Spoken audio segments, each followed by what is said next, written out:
नायब सैनी बन रहे भाजपा का बड़ा चेहरा।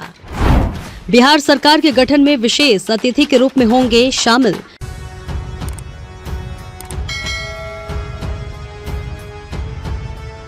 हरियाणा के मुख्यमंत्री नायब सिंह सैनी केवल हरियाणा के मुख्यमंत्री ही नहीं हैं, बल्कि वे बड़ी सोच रखने वाले भाजपा के बड़े नेताओं में शामिल हो गए हैं।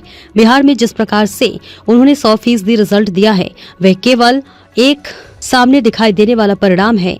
हकीकत में उन्होंने हर सीट को प्रभावित किया है। हरियाणा भाजपा ने बिहार मूल के निवासी मतदाताओं को लुभाने के लिए अनूठी रणनीति अपनाई। छठ पर्व विशेष इंतजाम किए, प्रवासियों के लिए स्पेशल ट्रेन चलाई गई। उद्योगपतियों से बिहारी कर्मचारियों को वोटिंग के लिए वेतन सहित अवकाश देने का आग्रह भी किया गया। गुरुग्राम, सोनीपत, पानीपत आदि में कार्यक्रम कर प्रवासी वोटरों को ये भरोसा दिया गया कि वे चाहे जहां हो, पार्टी उनके साथ है। इसका संदेश दूर तक गया। यही कारण है कि बिहार में 20 नवंबर को बनने जा रही गठबंधन सरकार के शपथ ग्रहण समारोह में हरियाणा के मुख्यमंत्री नायब सिंह सैनी विशेष अतिथि के रूप में शामिल होंगे। सैनी को फिर से बुलावा भेजा जाना इस बात का संकेत है कि बिहार में हालिया विधानसभा चुनाव में उनकी भूमिका सिर्फ प्रचार तक सीमित नहीं रही, बल्कि चुनावी गणित को प्रभावित करने में भी अहम रही। क्या रहा टर्निंग पॉइंट? बिहार चुनाव में नायब सैनी ने जिन 8 विधानसभा क्षेत्रों में प्रचार किया, सभी पर गठबंधन प्रत्याशी विजयी रहे। इसे भाजपा की चुनावी रणनीति के एक टर्निंग पॉइंट के रूप में देखा जा रहा है। सैनी के नेतृत्व में लगभग 1 महीने तक हरियाणा से नेताओं की बड़ी टीम बिहार में डटी रही और जमीनी स्तर पर मतदाताओं को साधने में जुटी रही। नायब सैनी ने 4 नवंबर को गया के वजीरगंज से प्रचार की शुरुआत की थी। यहां भाजपा के वीरेंद्र सिंह ने जीत दर्ज की।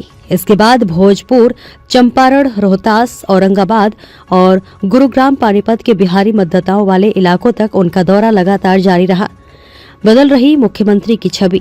पहले सीएम के तौर पर उनकी पहचान शांत चेहरा थी, पर अब उनकी स्टाइल पॉलिटिकली एग्रेसिव और माइक्रो मैनेजमेंट आधारित हो चुकी है। यही मॉडल भाजपा को पसंद आता है।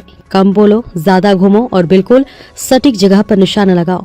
बेशक नायब सिंह सैनी का हंसमुख होना और लोगों से मिलने में जरा भी संकोच नहीं करने का वॉकिंग स्टाइल लोगों को पसंद आता है।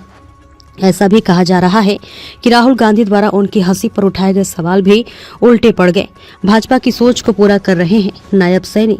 2024 के बाद भाजपा जिस बड़े बदलाव से गुजर रही है, उसे समझने के लिए ये देखना जरूरी है कि उत्तर भारत में वे नए नेतृत्व समूह तैयार कर रही है। पारंपरिक बड़े लीडरों के साथ साथ नए समुदाय आधारित चेहरे भी खड़े किए जा रहे हैं। इनमें युवा, पिछड़े वर्ग, छोटे व्यवसायी और ग्रामीण मध्य वर्ग पर विशेष फोकस है। सैनी इनमें फिट बैठते हैं क्योंकि वे तकनीकी रूप से सक्षम, संगठनात्मक रूप से अनुशासित और ग्रामीण शहरी दोनों इलाकों में स्वीकार्यता वाले नेता हैं।